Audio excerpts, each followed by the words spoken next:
Welcome to Vivekananda coaching channel. मैं गोकुल कुमार आप सभी को अपने इस चैनल पर स्वागत करता हूं। आज का जो मैं वीडियो लेकर के आया हूं वो खास करके पॉलिटेक्निक के स्टूडेंट्स के लिए बहुत ही ज़्यादा लाभदायक है। पिछले वीडियो आपने फिजिक्स से रिलेटेड देखा हुआ था। लगातार 3-4 वीडियो मैंने अपलोड किया है, ज़रूर देखें उसको। फिजिक्स से रिलेटेड लगभग 3-4 चैप्टर को मैंने कवर किया है और इस चैप्टर में मैं केमिस्ट्री सब्जेक्ट केमिस्ट्री के कुछ पॉइंट्स को मैं डील करने आया हूं, जिससे यहाँ से बहुत सारे क्वेश्चंस पूछने की संभावना होती है। तो ये आपकी सबसे बेसिक क्लास है, सबसे आपके स्टार्ट इस तरह से केमिस्ट्री का भी मैं कर रहा हूँ, ठीक है। तो ये जो टॉपिक्स हैं, चैप्टर हैं, यहाँ से बहुत सारे ढेर सारे क्वेश्चन छोटे छोटे पूछे जाते हैं, तो इसको ज़रूर आप एक बार देख करके ही एग्ज़ाम में जाएँ, ठीक है। तो यहाँ पे सबसे चैप्टर जो पहला मैं लेकर के आया हूँ वो है एटॉमिक स्ट्रक्चर, जिसको हम हिंदी में कहते हैं परमाणु संरचना। तो परमाणु संरचना के बारे में सबसे पहले डाल्टन साहब ने परमाणु के बारे में बताया था कि इसका जो है वह ये अभाज्य है, इसको टुकड़ा नहीं किया जा सकता। तो इस तरह से परमाणु के कण से रिलेटेड खास करके होता तो 5 है, लेकिन मूलतः 3 इसमें जो है वह मूल कण होते हैं। तो मूल कण में कौन कौन से कण होते हैं? एक होता है इलेक्ट्रॉन, दूसरा होता है प्रोटॉन और तीसरा होता है न्यूट्रॉन। तो इलेक्ट्रॉन जो होता है, इलेक्ट्रॉन आपके बोर्ड पे भी देख सकते हैं। इलेक्ट्रॉन को हम ई से लिखते हैं, प्रोटॉन को पी से लिखते हैं और न्यूट्रॉन को हम एन से लिखते हैं। तो प्रोटॉन जो परमाणु के नाभिक के अंदर जो है वो प्रोटॉन और न्यूट्रॉन होता है, लेकिन इलेक्ट्रॉन जो है वो नाभिक के चारों ओर घूमते रहते हैं, चक्कर लगाते रहते हैं अपनी अपनी कक्षाओं में, ठीक है। हर एक कक्षाओं में के, एल, एम, एन, इनमें जो है ये इलेक्ट्रॉन जो है वो घूमते चक्कर लगाते रहते हैं। इस तरह से आपने समझा कि नाभिक में कौन कौन सा होता है, ये बहुत ही इंपॉर्टेंट है। तो नाभिक में प्रोटॉन और न्यूट्रॉन होता है, लेकिन अगर यहीं पे आपको क्वेश्चन पूछा जाए कि इलेक्ट्रॉन जो है वो चारों ओर क्या करते रहते हैं, अगर इलेक्ट्रॉन के बारे में पूछा जाए तो इलेक्ट्रॉन जो है परमाणु के नाभिक के चारों ओर चक्कर लगाते रहता है। ये कंप्लीट हो गया इनसे रिलेटेड पॉइंट्स।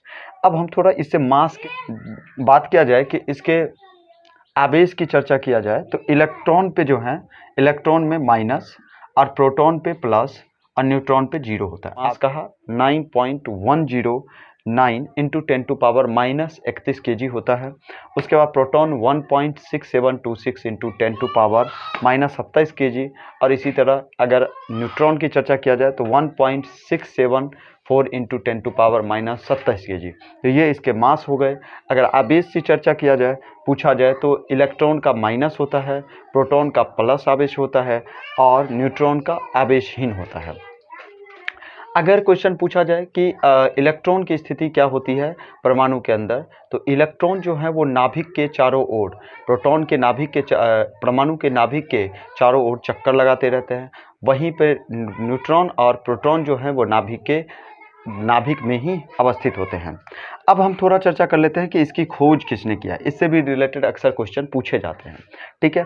तो इलेक्ट्रॉन का जो खोज है वो थॉमसन ने किया था, जे थॉमसन ने, और प्रोटॉन की खोज जो है वो गोल्डस्टीन ने किया था, लेकिन इसका नामांकन जो है 1939 ईस्वी में रदरफोर्ड ने किया था।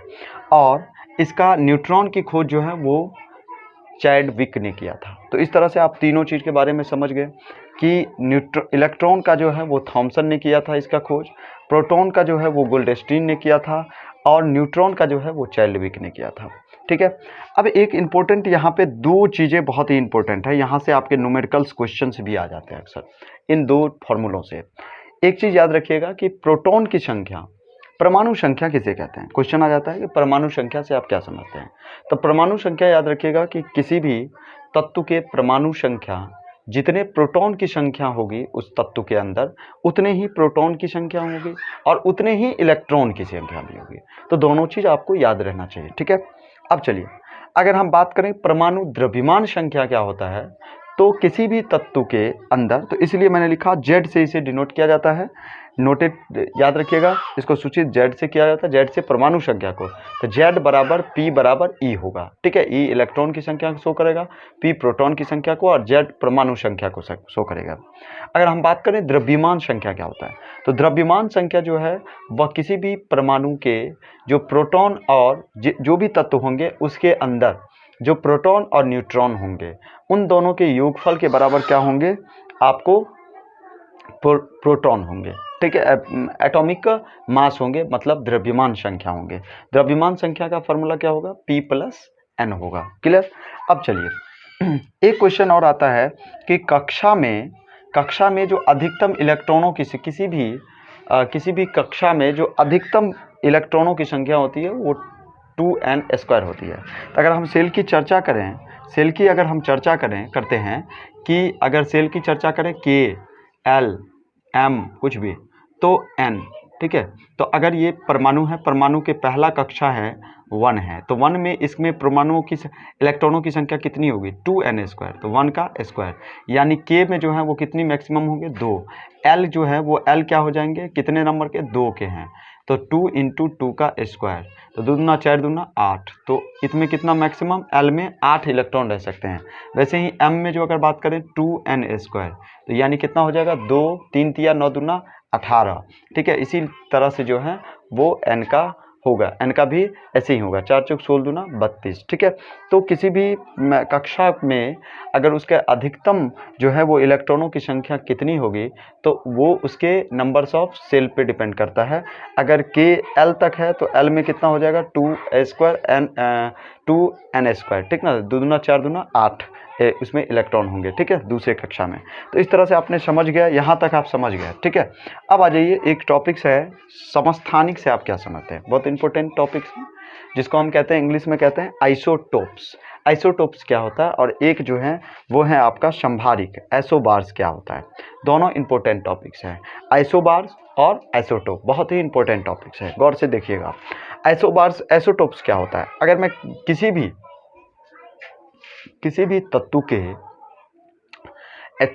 तत्व के परमाणु संख्या बराबर होते हैं, लेकिन जब उसके परमाणु द्रव्यमान की संख्या जो है, परमाणु द्रव्यमान क्या होता है, वो अलग अलग हो, तो उसको हम कहते हैं क्या, वो दोनों समस्थानिक एक दूसरे को होंगे। समस्थानिक क्या होता है, देखो ये और ये दोनों इसके परमाणु संख्या को शो कर रहा है, ये और ये 17, तो ये परमाणु एटॉमिक नंबर हैं, तो एटॉमिक नंबर जो है दोनों का क्या है, बराबर हैं, तो इसलिए ये क्या होंगे, और इसके ये दोनों क्या है, ये दोनों आपके अलग अलग होंगे, यहाँ पे 35 और यहाँ पे 37, ठीक है। तो इसके परमाणु भार जो है, परमाणु भार या परमाणु द्रव्यमान संख्या जो है वो बराबर नहीं है, तो इस तरह से समस्थानिक क्या होंगे, ये एक दूसरे के समस्थानिक हैं, ठीक है। तो यहाँ पे ये परमाणु संख्या जो है वो कितना है, 17, और ये कितना है, 35। अगर यहाँ से आपको एक चीज़ पूछा जाए कि यहाँ पे आप ये बताओ कि प्रोटॉन की संख्या कितनी होगी, तो आप फटाक दिन बता दोगे, Cl का प्रोटॉन की संख्या यहाँ पे कितना होगा, Cl का प्रोटॉन की संख्या कितनी होगी, तो आपको 17, क्योंकि हम जानते हैं कि प्रोटॉन की संख्या और बराबर क्या होता है, परमाणु संख्या, तो दोनों क्या होगा, बराबर। अब अगर आपसे पूछा जाए कि E का संख्या क्या होगा, इलेक्ट्रॉन की संख्या क्या होगा, तो ये भी 17 ही होगा, ये भी कितना होगा, 17 ही होगा। अगर लेकिन आपसे पूछा जाए कि द्रव्यमान संख्या कितना होगा, तो आप जानते हो P+N होता है, तो P का वैल्यू कितना, 17, और N का हमको निकालना है N, न्यूट्रॉन की संख्या। तो क्या करेंगे हम, तो न्यूट्रॉन की संख्या, परमाणु भार दिया हुआ है, तो परमाणु भार कितना है, 35 बराबर कितना हो जाएगा, P का वैल्यू कितना है, P का वैल्यू 17, तो 17 और +N, तो N का वैल्यू कितना हो जाएगा, इसमें से इसको घटा लो, 18, यानी N का वैल्यू इतना यहाँ पे कितना हो जाएगा, न्यूट्रॉन का वैल्यू कितना हो जाएगा, 18, और यहाँ पे कितना हो जाएगा, 20, ठीक है, न्यूट्रॉन का। लेकिन परमाणु संख्या कितना हो जाएगा, 17, यहाँ पे 17, तो यहाँ पे प्रोटॉन की संख्या भी 17, परमाणु भार कितना, द्रव्यमान संख्या कितना, 37, तो यहाँ पे अगर आपसे पूछा जाए न्यूट्रॉन की संख्या कितना, तो 20, लेकिन इलेक्ट्रॉन की संख्या पूछा जाए तो 17 ही होगा। अब देखिए यहाँ पे, तो हाइड्रोजन के 3 समस्थानिक होते हैं, जैसे क्लोरीन के 2 समस्थानिक होते हैं, एक Cl 35 और 37 और ये 35, और लिखने का स्टाइल ये समझ जाइएगा, ये परमाणु संख्या है और ये किस चीज़ को शो कर रहा है, द्रव्यमान संख्या को शो कर रहा है, क्लियर। अब हाइड्रोजन का पूछा जाए तो प्रोटियम, उसके बाद ड्यूटेरियम और ट्राइटियम, ठीक है, तो इसको हम इस तरह से लिखते हैं, क्लियर, याद रहेगा ये चीज़ें, किसको क्या, 3 गो हैं इसके समस्थानिक, तो यह याद रहना चाहिए। अब चलिए समझिए समभारी क्या होगा। तो समभारी क्या होगा, जैसे देखिए जिसका क्या हो कि द्रव्यमान संख्या बराबर हो लेकिन परमाणु संख्या जो है अलग अलग हो, जिसके जो है वो एटॉमिक नंबर जो हो वो क्या हो, सेम ना हो, बल्कि उसके एटॉमिक मास क्या हो, सेम हो। ठीक है, तो उसको हम क्या कहते हैं, समभारी कहते हैं, आइसोबार्स कहते हैं। जैसे देखिए आर्गन, पोटासियम और कैल्शियम 3 गो हैं, तो तीनों का देखिए द्रव्यमान संख्या, द्रव्यमान संख्या, द्रव्यमान संख्या 40 40 40, ये तीनों बराबर हैं। परमाणु संख्या 18 19 20 अलग अलग हैं, तो इसको हम क्या कहेंगे, एक दूसरे का ये समभारिक हैं, आइसोबार्स हैं। अब देखो यहाँ पे अगर आपसे फिर क्वेश्चन पूछा जाए कि परमाणु संख्या कितना है इसमें, तो परमाणु संख्या कितना होगा इसका, 18। अगर पूछा जाए प्रोटॉन की संख्या कितना है आर्गन का, तो 18। लेकिन यहीं पे पूछा जाए न्यूट्रॉन की संख्या कितना होगा, तो 40 में से 18 घटा देंगे, कितना हो जाएगा, 22। कितना होगा, 22। क्लियर, ये समझ गए न्यूट्रॉन की संख्या। यहाँ पर भी अगर आप पूछा जाए तो कितना हो जाएगा, 21 न्यूट्रॉन की संख्या। यहाँ पे कितना, 20 न्यूट्रॉन की संख्या। क्लियर, वैसे ही अगर नाइट्रोजन और यहाँ पे आपको हमने डाल दिया क्या, नाइट्रोजन और